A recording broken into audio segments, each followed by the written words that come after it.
Shangazi, sikia nikwambie kitu. Shangazi, usinione kama mimi mtu mbaya shangazi, mimi naongea ukweli shangazi. Mimi nimekuja kutafuta maisha mjini, bado sijajipata, sijui umenielewa shangazi yangu. Na tangu nifike mjini mimi nimepanga chumba kimoja tu, hata mke sijaoa. Ndio hivyo maisha bado naungaunga, lakini sasa nashangaa shangazi. Kila siku yani nyewe mnakuwa yani muda wote mnaniona kama mimi maisha yangu mazuri, mnanisukumia mizigo yote yani kila mtu mnamsukumia aje kwangu. Sasa angalia chumba kimoja tunalala watu 6. Sasa ni maisha gani? Alafu mtu ukimfukuza ukimwambia bwana hamna pa kufikia, mnaanza kuniona mbaya. Subiri tujitafute. Si unadhani tutajipata kwa staili hiyo? Kwa staili hiyo hatutojipata, mafanikio tutasikia kwa watu tu.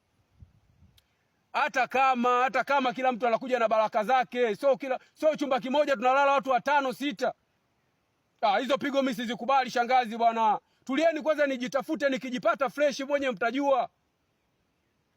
Hata kama riziki haiji hivyo bwana, baraka gani bwana hizo? Hizo pigo sio bwana. Bora mnione mbaya, mimi nawarudisha wote kijijini.